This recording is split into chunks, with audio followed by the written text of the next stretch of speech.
Good afternoon, everybody. First of all, I'd like to thank Sanjeev Rajapaksa and the council for inviting me to talk today, the Colombo North Clinical Society. I've selected this topic, which is a sort of a broad topic to talk on the common breast problems that we encounter in the OPD, in the clinics, and maybe in the private practice. So, because breast disease it's a vast range of diseases. It's just not breast cancer that we should worry of. There are a lot of other issues, but of course all management protocols are geared to either confirm or exclude breast cancer. The rest, of course, are not life-threatening. So, as I said, it's a wide spectrum. There can be symptomatic breast disease, and some diseases are picked up asymptomatically when investigated for maybe something like breast mastalgia, or an ultrasound scan, or a scan done for a CT scan done for anything else. It encompasses both benign and malignant conditions, and it's a significant proportion of OPD and clinic referrals if you take breast diseases. And the importance of this is because in Sri Lanka, the breast cancer is the commonest.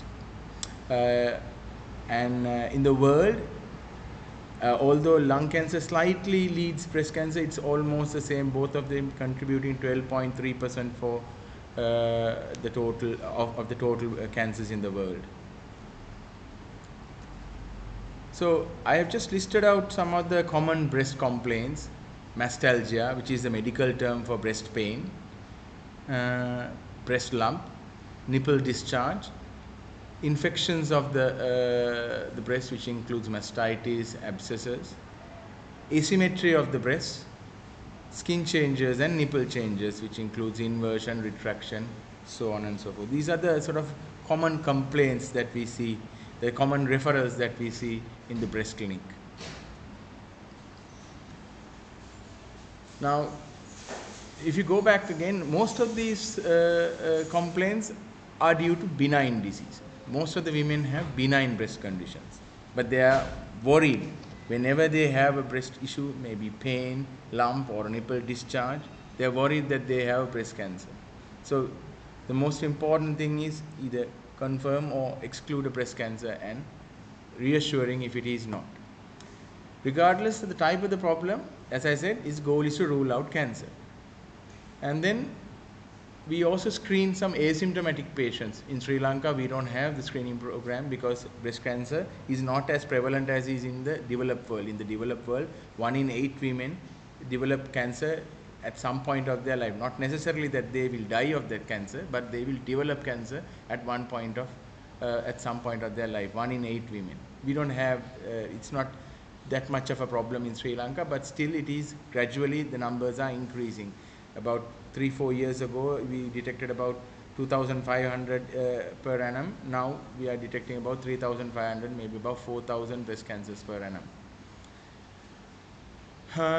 So the extent of evaluation of any breast complaint depends on the patient's age. Obviously, because the breast cancers are commoner as age advances, particularly after the age of 30-35. And the type of problem, and of course the patient's risk of developing breast cancer. So first of, if you take the commonest complaint that we see in the breast clinics is mastalgia. That is the commonest. So broadly, we can categorize them into 3 types. That is cyclical, non-cyclical, and extramammary causes. So the cyclical and the non-cyclical mastalgia, that is actually the pain in the breast, that is true breast pain. But extramammary causes are the ones which are like the lateral chest wall pain, musculoskeletal pains, costochondritis, so on and so forth. So we have to differentiate these two from the true breast pain and extra mammary or radiating pain to the breast. So as I said, 70% of the females in the developed world suffer from mastalgia at some point of their life. But vast majority don't require treatment, investigation and reassurance that they don't have a cancer that will alleviate pain and fear and apprehension in at least about 70 to 80%. Only about 10 to 15% people will require treatment. Most important thing is mastalgia is very rarely a symptom of breast cancer. It's a common symptom, but it's rarely a symptom of breast cancer. Most of the time when the patient comes and sits in front of me and says, I've got pain in this breast, the next question I ask is whether, have you got, do you feel a lump? Then they say no. So this is most often because of mastalgia, and very rarely such patient will eventually be found to have a cancer. This mastalgia is commoner as you age. When the breast becomes pendulous, the Cooper's ligaments get stretched, and it's more common in the obese and physically inactive patients. Once again, the three types of mastalgia. The first two are true breast pain, and the third one is extramammary referred type of pain to the breast.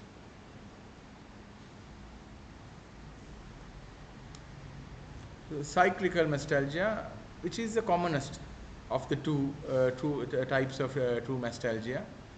It's because of the hormonal fluctuations during the menses, particularly towards the latter part of the menses, during the luteal phase. There is stimulation of the ductal elements during of the estrogen, stromal elements by the progesterone, and prolactin on the secretions. So all of these contribute to the hormonal imbalance in the body and mastalgia. Typically, this starts a few days prior to the menses and wanes off a couple of days, maybe 3-4 days. As the menses finishes off, the pain also subsides. And if you speak to them, most of them complain of pain in the upper outer quadrants, where most of the breast tissue, the breast parenchyma, the ductal parenchymal tissues are located. Then the non-cyclical mastalgia, the pain is most of the time they say it's constant. It's not related to their menstrual cycles. Occasionally it can be intermittent as well, and this can be unilateral, bilateral, and it can affect a certain quadrant of the breast. Once again, large pendulous breast patients with large pendulous breast, they frequently develop this mastalgia. And other causes like breast cysts, diet, sedentary lifestyle, ductectasia, hormone replacement therapy, and other inflammatory causes, and rarely breast cancer can be the cause for non-cyclical mastalgia. That too, if there is increasing and rapidly progressive pain, inflammatory breast cancer is likely in a patient like that. This is a picture I've taken of the internet, which shows an inflammatory breast cancer. If you can see on the left side, there is nipple retraction as well. There is induration, inflammation involved in the chest wall as well.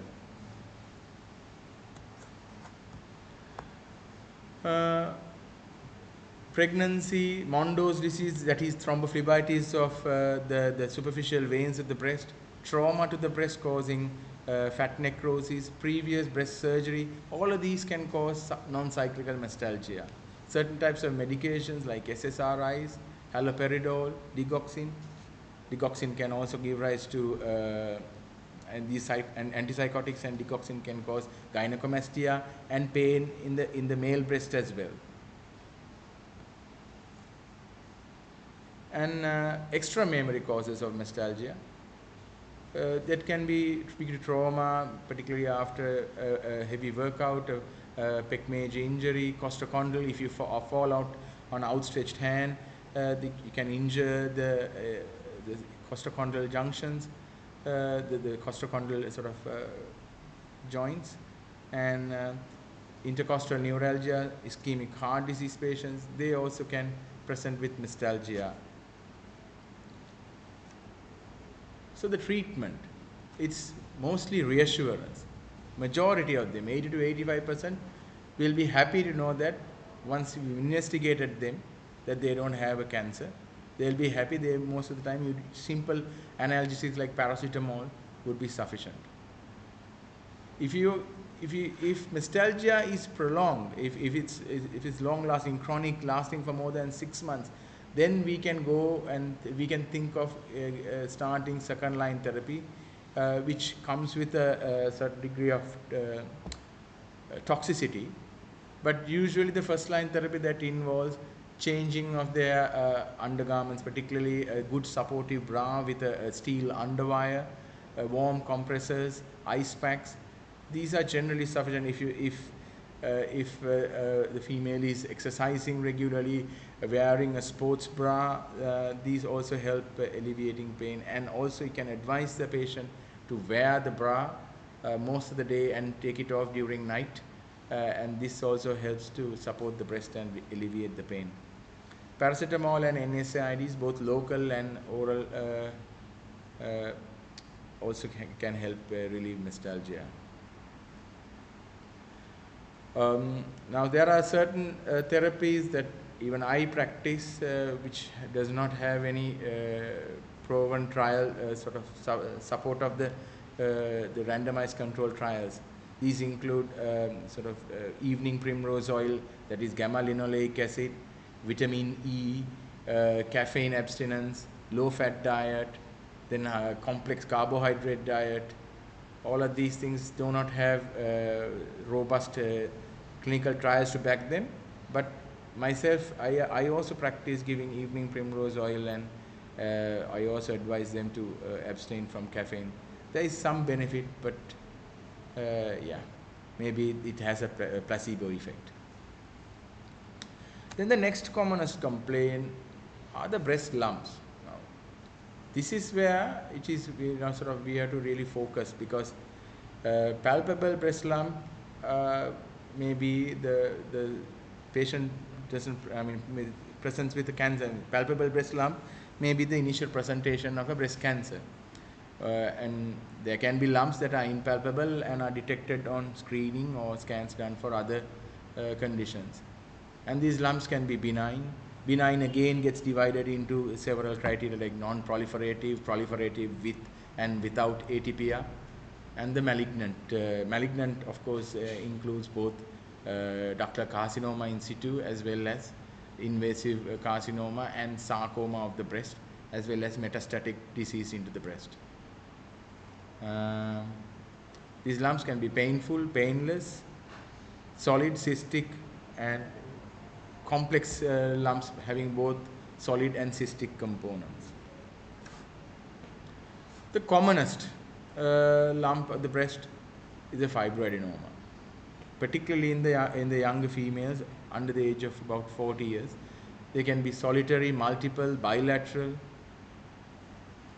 And the other commonest, the next common is the simple cysts. Again, we see in patients from about 30 years to about 50 years, pre and perimenopausal females.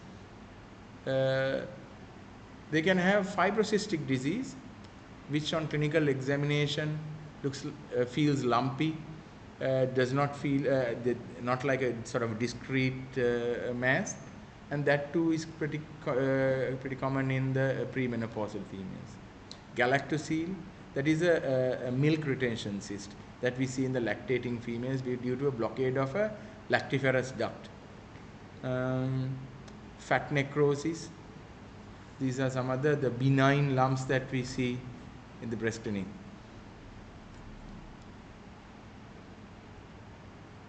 So some more details about these benign lumps, simple cysts. So 1/4 of all breast lumps. This cyst sometimes can be felt like a malignancy because of the tense. When they are tense, they can feel a bit hard and mimic a malignancy. And particularly if there is an acute enlargement or a bleeding into it, it can cause considerable sort of worry in the patient. And these are confidently diagnosed on ultrasound. Generally, you don't need to aspirate asymptomatic cysts unless they are really large and causing discomfort. But attempt at aspiration will be what will happen is it'll recollect, regather, and it'll be back to the previous size in a few weeks to months. Unless there is a solid component, then of course, which it wouldn't be a simple cyst, it would be a complex cyst. You don't need to do core biopsy. In a complex cyst where there is a solid component, we need to do a core biopsy to exclude malignancy. I already mentioned about galactosile. Yes, in the lactating females, when they develop a galactosile, they are worried, and sometimes it can be a little warm and infected. So if it's causing trouble to the patient, you can do a simple hand-guided aspiration and confirm that it is milk. And once the lump size decreases or disappears, it confirms that it is a galactosile, and you can reassure the lady that, you know, by showing the syringe that it contains milk and that it is a galactosile. Fibroadenomas, commonest benign, as I said, solitary, multiple, bilateral. When it is more than 5 centimeters, we coin it a giant fibroadenoma. Unless it's large, particularly after more than 5 centimeters in size, and having sort of equivocal or sort of slightly abnormal ultrasound features, you don't have to remove a fibroadenoma in a young female, particularly unmarried young girls coming in the age of about 15, 16 or 20 years.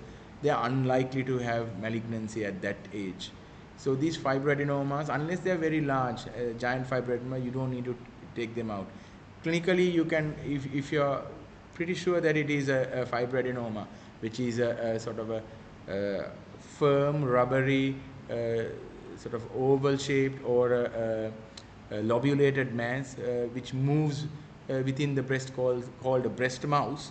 Once it's confirmed, you can do an ultrasound scan, which is completely non-invasive, to confirm your clinical diagnosis. Thereafter, you don't need to actually take it out. You can save a lot of theatre time. You can avoid an unnecessary general anesthetic unless it's large. There are several other proliferative lesions without atypia. These are sclerosing adenosis, radial scars. Sclerosing adenosis is where there is fibrosis within a certain area of the breast. You may have to do an excision of these areas to confirm, but once it's confirmed to be these lesions, you don't have to do further treatment or further investigations. Radial scar, particularly on a mammogram, can mimic malignancy, an excision, and histopathological confirmation, after which you don't have to do further treatment or any investigations.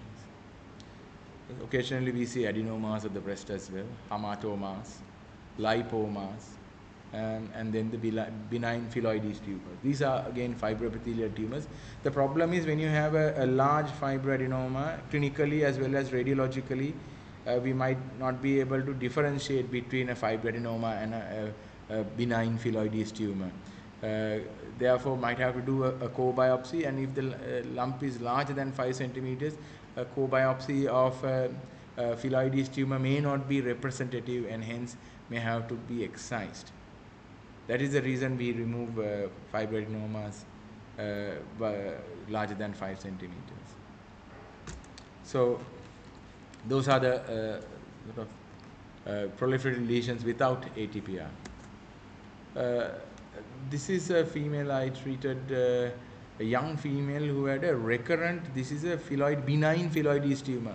Unfortunately, it occupied most of her breast, and she had to have she had a mastectomy, and she didn't want immediate reconstruction. Then there are proliferative lesions with atypia. These are atypical ductal hyperplasia, atypical lobular hyperplasia, lobular carcinoma in situ, and the borderline phylloides tumor. These are high-risk lesions. These are not necessarily pre-malignant, but they are indicators of higher risk. The pre-malignant lesions would eventually turn out to become malignant, but the presence of these conditions, proliferative lesions with ATPR, these ADH, ALH, and lobular carcinoma in situ, it increases the patient's risk of developing ipsilateral as well as contralateral cancer, not necessarily in this area. It somewhere else in the breast it may be. So that's, as I said, increases the patient risk of cancer bilateral. Then of course the most important area, the most important breast lump is a breast cancer. We must not miss it. We must diagnose it early and treat appropriately. So in 2020 in the world there were 2.3 million new breast cancers diagnosed, and 685,000 people died of the disease in the world. And as I said earlier, 1 in 8 women of the developed world develop breast cancer at some point of their life. And in Sri Lanka,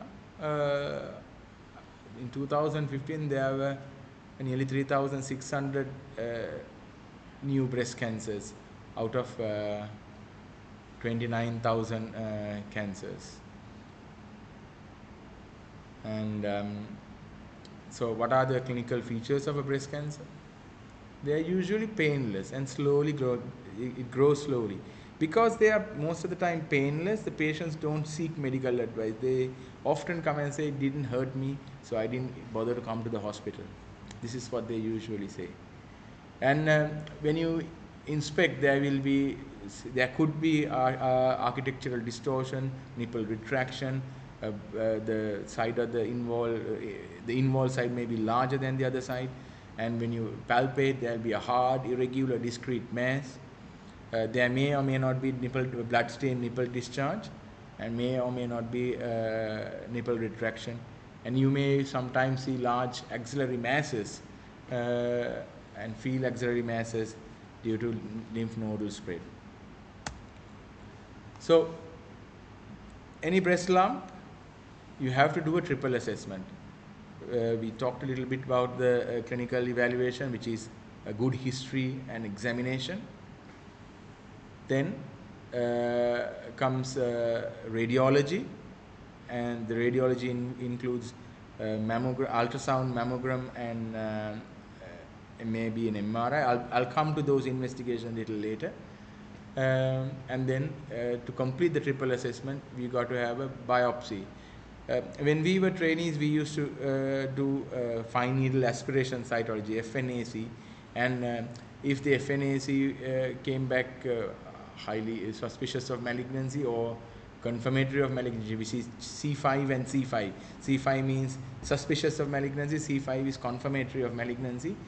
We would go ahead and do either a breast lump excision if it's C4, or do a mastectomy if it's C5. Nowadays, we cannot do breast cancer surgery based on cytology. We have to obtain a tissue biopsy, which is the best method is to do a core biopsy and confirm that it is a breast cancer.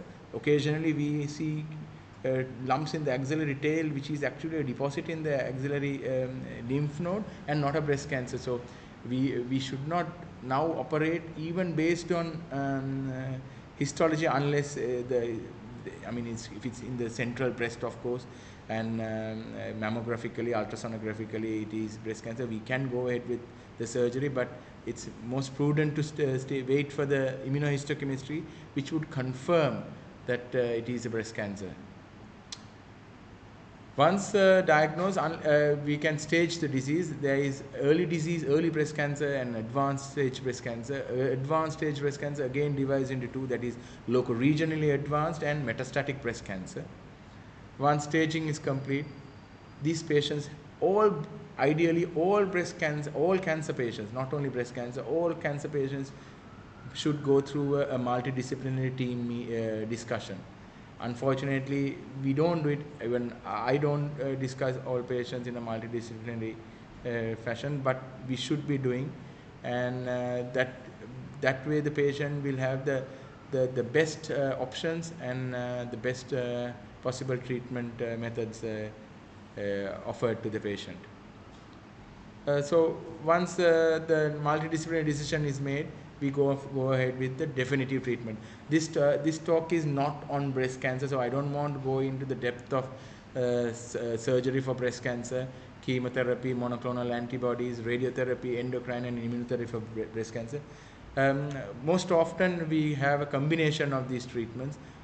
Usually they'll have surgery, and depending on the size and the tumor biology, whether the patient will have chemotherapy or not, and endocrine therapy. Radiotherapy usually for large tumors, for tumors that is involved the lymph nodes, and especially after breast conservation surgery, it is mandatory. This I have taken off from the National Cancer Incidence data from 2015. As you can see, in Sri Lanka, Colombo, Gampaha, Polonnaruwa, Batticaloa, Jaffna, and the two southern districts are the where you get the most highest incidence. But you see patients coming from all parts of the country, particularly in the north, because of the low density. The incidence is lower. Now in the second, the pie chart, 40% of the patients where the clinical information is available of stage, clinical information about the staging is available is demonstrated. So the rest of the 60% we don't have information on staging. As you can see, of that 40%, most of the patients come in the advanced stage, roughly about 47% in stage 3 and stage 4. Now we don't have a screening program in Sri Lanka, but if we can increase the awareness of breast cancer and detect them at least in stage 2 or maybe preferably in stage 1, we can avoid mutilating surgeries and also improve life expectancy and the improve mortality rates due to breast cancer. There are about 17 described histological variants of breast cancer, and the commonest is ductal carcinoma in situ, invasive ductal carcinoma, which is also termed no special type, NST. The next common is lobular carcinoma, then you get the MEX type, tubular, and medullary carcinomas, and mucinous carcinomas. So there is a long list, but the common is about 95% of our breast cancers are invasive ductal carcinomas. Third commonest symptom is the third common complaint at the breast clinic is the nipple discharge. Now there are physiological as well as pathological nipple discharge. The physiological includes lactation, which is completely normal, and galactorrhea. Galactorrhea is discharge from the breast where you cannot find any pathological cause for it. And the pathological causes, the suspicious ones are the papilloma, which is the most common cause for nipple discharge, and it gives rise to sometimes it gives rise to blood-stained or altered blood, serosanguinous discharge from the nipple. It can be uniductal, multiductal, unilateral or bilateral nipple discharge, but pathological causes are usually unilateral, and papillomas generally unilateral and uniductal. Ductectasia, you can have multiductal discharge, and in patients with breast cancer, occasionally we see blood-stained nipple discharge, as well as patients having ductal carcinoma in situ may also present with nipple discharge. If it's a purulent discharge, if it's pus coming out from the nipple, it is unlikely to be due to cancer, and most often is because of an infection, mastitis or periductal mastitis or a deep-seated breast abscess. Now, should we do should we do cytology of the nipple discharge? I have done it in the early parts of my career. Nowadays, I don't do it because it's not useful, and it is difficult to distinguish these sort of dead cells, apoptotic cells, from the atypical ones. Hence, it is not practiced. It's not advised. But however, if the nipple discharge is because of an ulceration of the nipple, we can do a skin punch biopsy to exclude Paget's disease of the nipple. So now if somebody asks me, now should we, now if the patient comes with a nipple discharge, should we not investigate? Yes, depending on the patient's age, we can do ultrasound or ultrasound plus mammogram, and if they are normal, and if we can safely either discharge or maybe review the patient and repeat the ultrasound scan in about 6 months and the mammogram in about a year. Doing nipple discharge for cytology is not going to get you anywhere, because there will be abnormal cells, atypical cells, and that's going to complicate things. Then we see these other presentations to the clinic. These are breast abscesses, commonly the complicating mastitis, and the most frequently the causative organism is Staph aureus. Occasionally we see the MRSA, Streptococcus pyogenes, E. coli, and other coliforms giving rise to breast abscesses. It's a clinical diagnosis.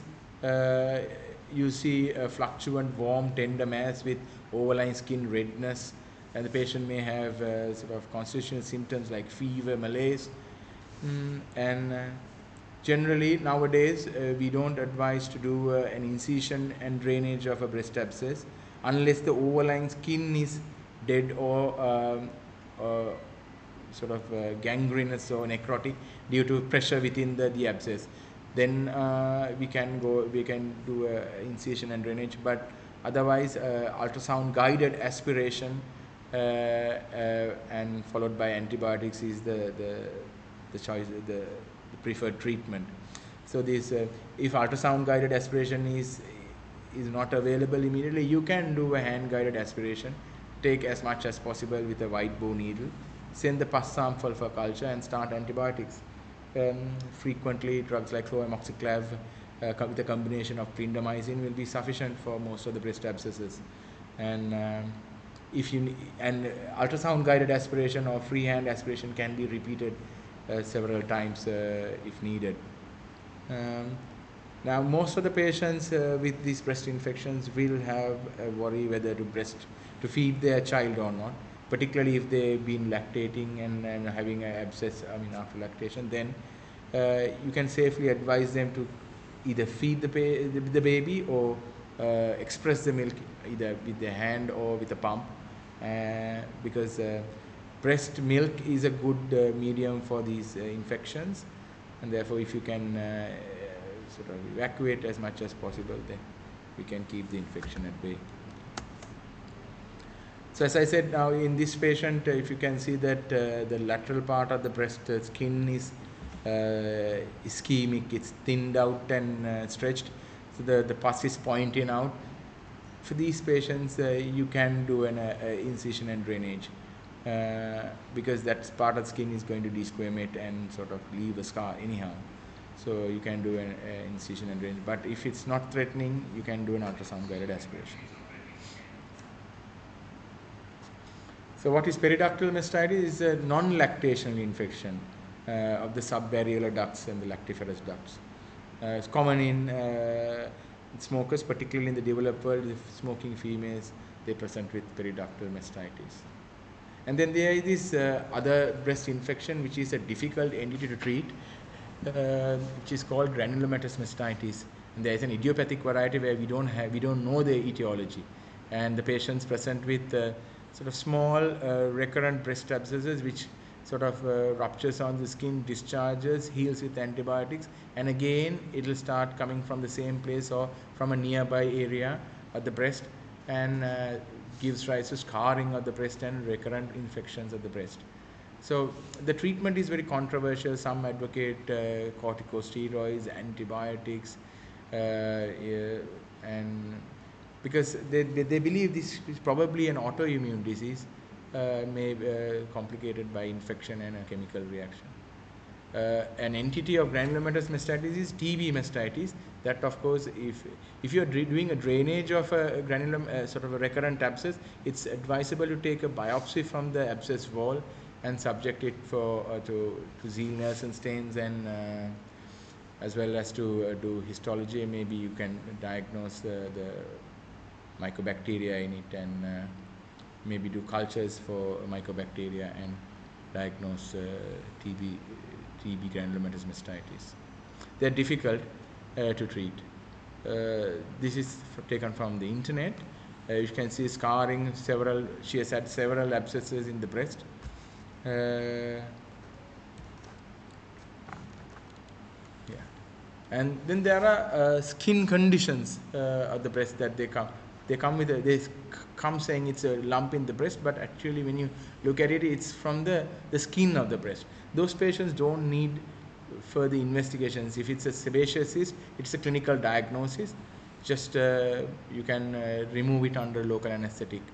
If it's very tiny, you can reassure the patient, but if it's large, it's likely to get infected and form a sebaceous abscess. So it's best to come out under local anesthetic. It's a very common, we see it very often in the breast. You don't need to do scans to diagnose a sebaceous cyst. And then there is this condition called hidradenitis suppurativa. Sorry, I have not labeled it. That involves the axilla, recurrent abscesses in the armpit. In some it is mild, in others it is quite aggressive and involves a large area of the skin at the armpits, occasionally at the groin and the buttocks as well. May need drainage, antibiotics, and occasionally we have to excise and suture or put a skin graft. So these are also some of the complaints we see in the breast clinic, axillary sort of abscesses. And then some small skin conditions like this, Campbell-De Morgan spots. This is a completely normal angioma of the skin, but still some of the patients are worried and they come to the doctor and show these things. Another skin change, which is podiorrhage. This is ominous sign. This shows advanced breast cancer, and with the lymphatic infiltration of the breast skin. That's why it looks like the orange peel. And in this patient, you can see that the nipple is also gone in.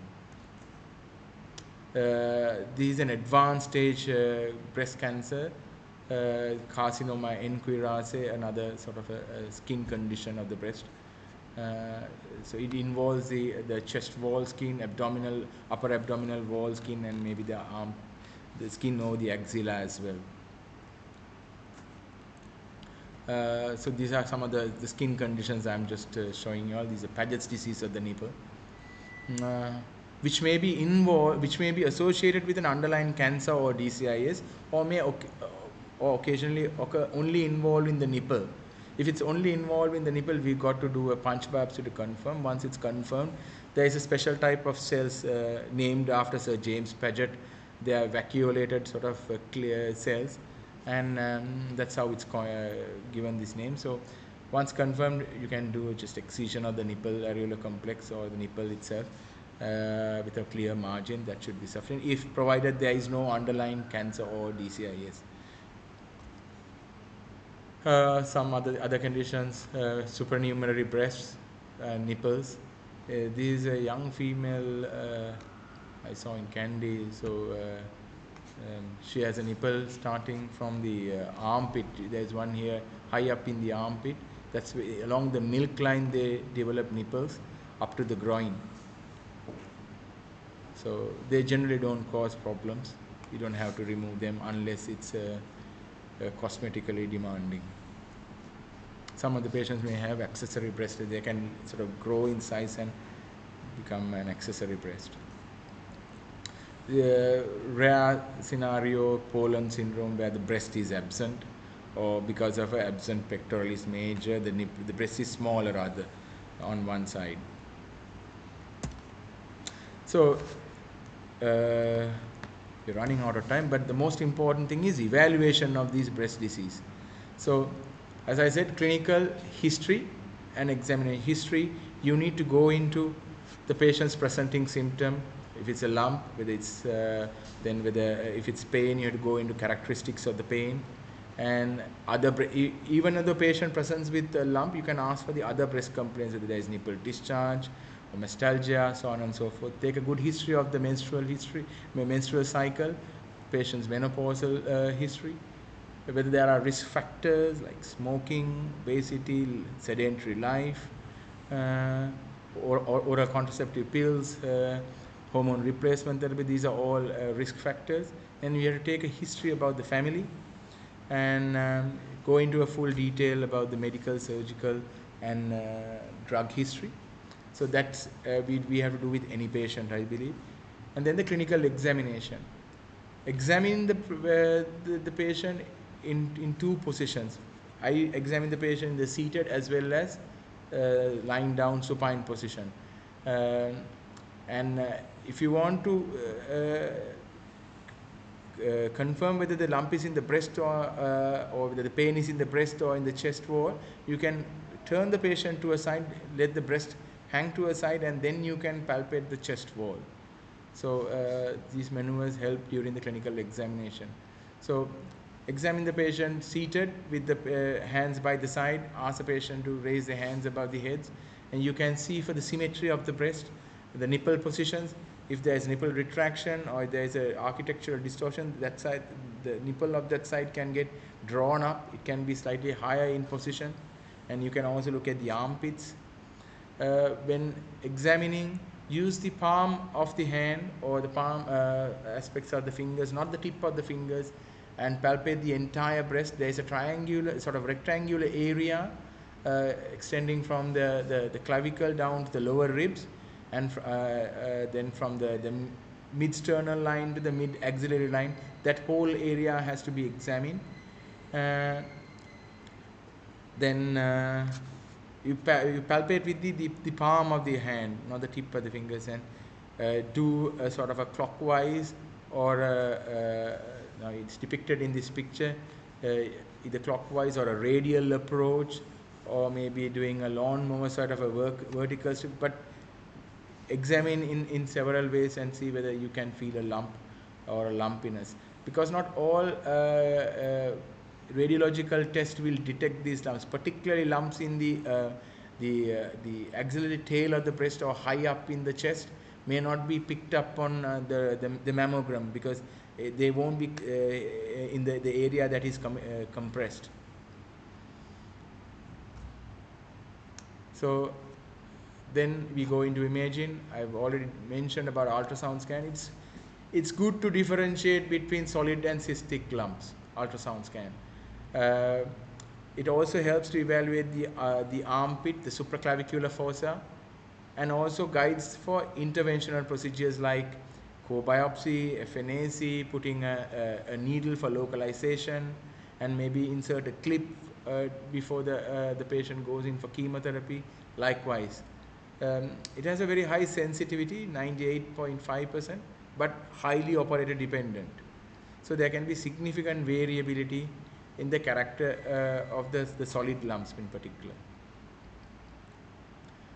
Ultrasound is useful in young patients with dense breasts where mammograms are not really helpful. And I mentioned the rest already. So this is an ultrasound picture of a fibroadenoma. Can you see a very clear sort of a regular margin of the lump? This is not seen in a malignancy. Can you see where there is this is an image of a malignancy where the edges are, the margins of the lump is not very well defined. They are irregular and looks infiltrating. And this is an ultrasound image of a cyst. It's a very good modality to identify the cyst. A very clear anechoic lesion with a regular margin. Then comes the mammogram. Generally, we reserve the mammograms for females who are either 40 or above. But if you've diagnosed a malignancy or a suspicious lesion on ultrasound or clinically suspicious lesions, you can retrospectively do a mammogram. In the young, the mammograms don't show the malignancies very well because of the density. The breast parenchyma, they give rise to densities in the mammogram. They also look like malignancy. So, or the malignancy can be sort of masqueraded, sort of hidden behind these breast tissues. So, mammogram preferably reserved for females who are 40 and above. And that too, getting a digital mammogram is more informative than the conventional analog sort of mammograms. These are two mammograms. These are mammograms of two different patients, both showing the typical appearance of a malignancy, particularly on the left side, which is a spiculated star-shaped lesion with architectural distortion. If you see on the other image, on the right hand side, the edges are not clearly defined. There is some irregularity. They are both breast malignancies. And this is another one. Can you see a spiculated lesion causing nipple retraction, thickening of the overlying skin, and architectural distortion? A typical picture of a breast CA in a mammogram.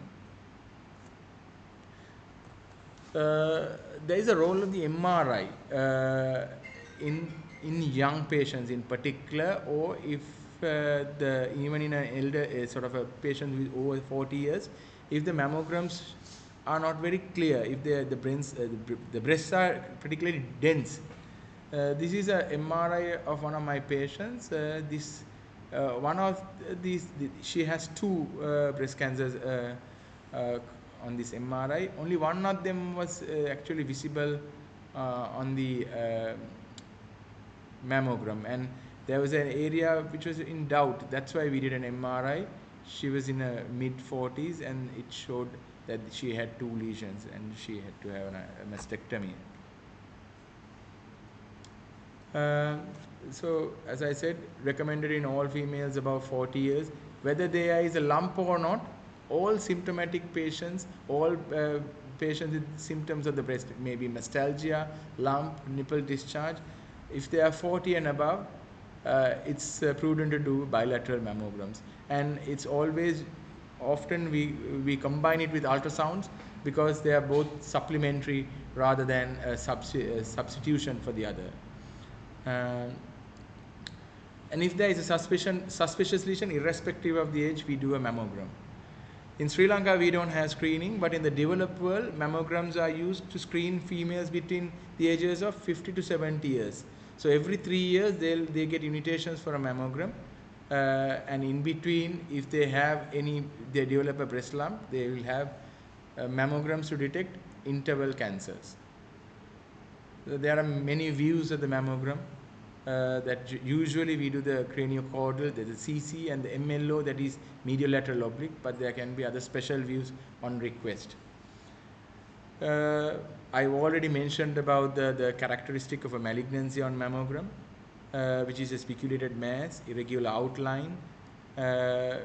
It's generally a taller lesion than a long. It's ovoid-shaped lesions are usually benign.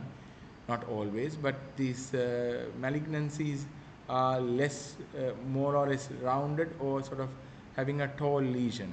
And then there's this particular thing called microcalcification that we look for on mammograms. They are 0.1 to 1 millimeter calcifications, usually about 4 to 5 per square millimeter it should be. Sorry for the typo. Most of these microcalcifications can be benign, but what's worrying are the ones which are linear, branching, and the granular sort of sand type of distribution of microcalcifications. So there is a BI-RADS assessment category, that is breast imaging radiology data system. That is, we categorize the breast lesions seen on these imaging to benign, probably benign, suspicious, or highly suggestive of malignancy. All lesions, I think from category 3, 4, 5 should be biopsied. Category 3, we can we can follow up and review the patient, but however, if we can do a biopsy, we can avoid unnecessary follow-ups as well as unnecessary psychological trauma to the patient. But whenever there is a discordance, I say clinically if it's benign, ultrasonically it's suspicious, you must do a biopsy. But if it's clinically suspicious and still ultrasonically and mammographically normal, if you think still it is suspicious, there is a discordance between the clinical picture and the radiology, I think it's prudent to go for a biopsy. There are limitations of mammograms, particularly in the young, as I said, young dense breast. There can be artifacts after previous surgery. There is a low dose of radiation, but it's generally safe. May lead to unnecessary additional testing, yes, because if the mammograms are not clear, you will have to do a MRI, and once you detect a lesion on the MRI which is not apparent on other imaging modalities, we don't have a way of biopsying MRI detected lumps in Sri Lanka, so there can be unnecessary additional testing.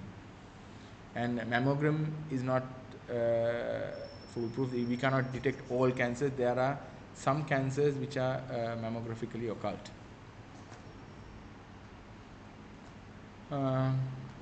MRI, generally we reserve this for the young females under 40 years. It's highly sensitive but low specificity, because both benign and malignant lumps will be shown, and we may not be able to differentiate between the two. And we also offer this for those having family history and genetic mutation. It's good to exclude or confirm multifocal disease. Then once we have done the clinical evaluation, imaging, and then it's biopsy time. So gold standard is the core needle biopsy of any breast lesion. Some of these lumps which are readily palpable and only a single lesion after imaging, I have done them in the clinic with hand guided, but the gold standard is ultrasound guided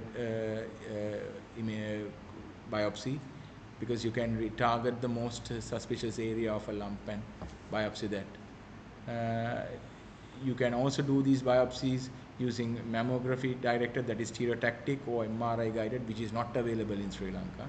Stereotactic we have, but it's not often that we do. There is an entity called a vacuum assisted biopsy, which is a larger needle available in some of the centers in Sri Lanka, like in the National Hospital, where we can sort of remove an area of suspicious microcalcifications entirely, but the downfall is we can't comment about the margins after excision. It is not recommended for cancers. It is for tiny microcalcifications which can be completely removed with the help of the vacuum.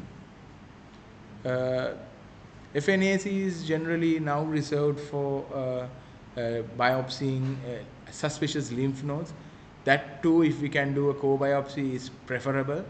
But breast lumps, please don't request for FNAC, because that's going to increase the workload of the radiology department. It's better to do a core biopsy of any suspicious lumps than do an FNAC, because with the FNAC we cannot proceed with the treatment, particularly in the if the patient is going for chemotherapy. So always go for a core needle biopsy, and try to avoid incision biopsy or excision biopsy, because that will hamper or sabotage any chances of doing a breast conservation for a patient with a small early breast cancer.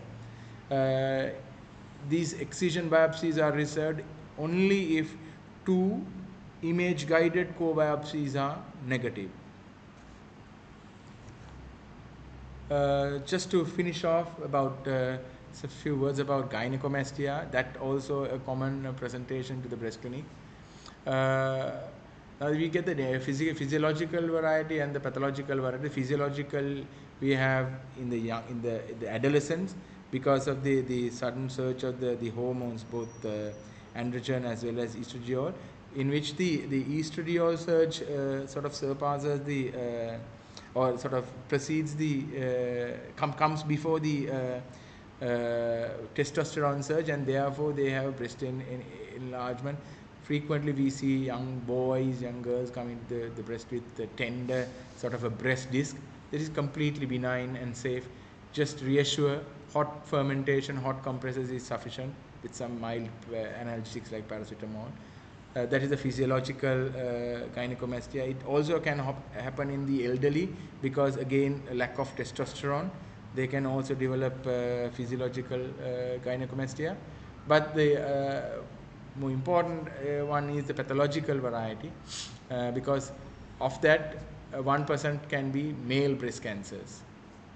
But generally gynecomastia is a benign entity. This young male had bilateral gynecomastia. So when you come across a patient like this,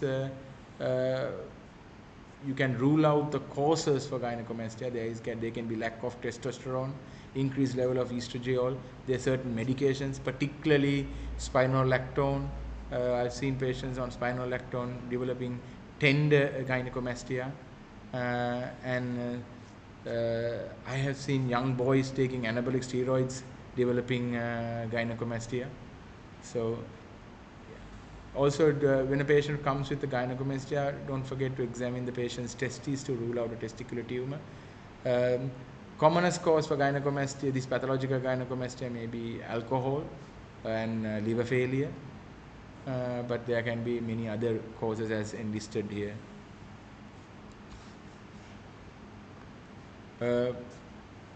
All of them require a long set of investigations, including testosterone, estradiol levels, LH, FSH test levels, TSH, the thyroid hormone levels, and liver functions.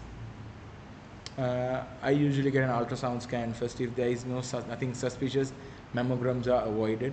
But if there is a suspicion of a breast cancer, you got to do a mammogram, even in the male. So that's basically it. For gynecomastia, the treatment is usually reassurance, unless they are psychologically affected because in a man, when they can't take their shirt off in public or in front of their friends, they get sort of ridiculed. You can offer them, in that case, you can offer them surgery. It could be liposuction, subcutaneous mastectomy. But generally, reversal of the underlying cause may be withholding or sort of substituting the drugs, particularly, say, for an example, spironolactone. We can use any other antihypertensive, and so on and so forth. You can treat the cause, and reassure should be generally sufficient. That's about it. So it's the broad area to talk about breast disease, and I didn't want to just go on talking about breast cancer because it's highly specialized, and because the audience is most of them are medical officers and working in general wards. So a broad overview about breast conditions and evaluation of breast complaints was more appropriate according to Sanjeeva. So that's how I prepared this. Okay then, thank you very much.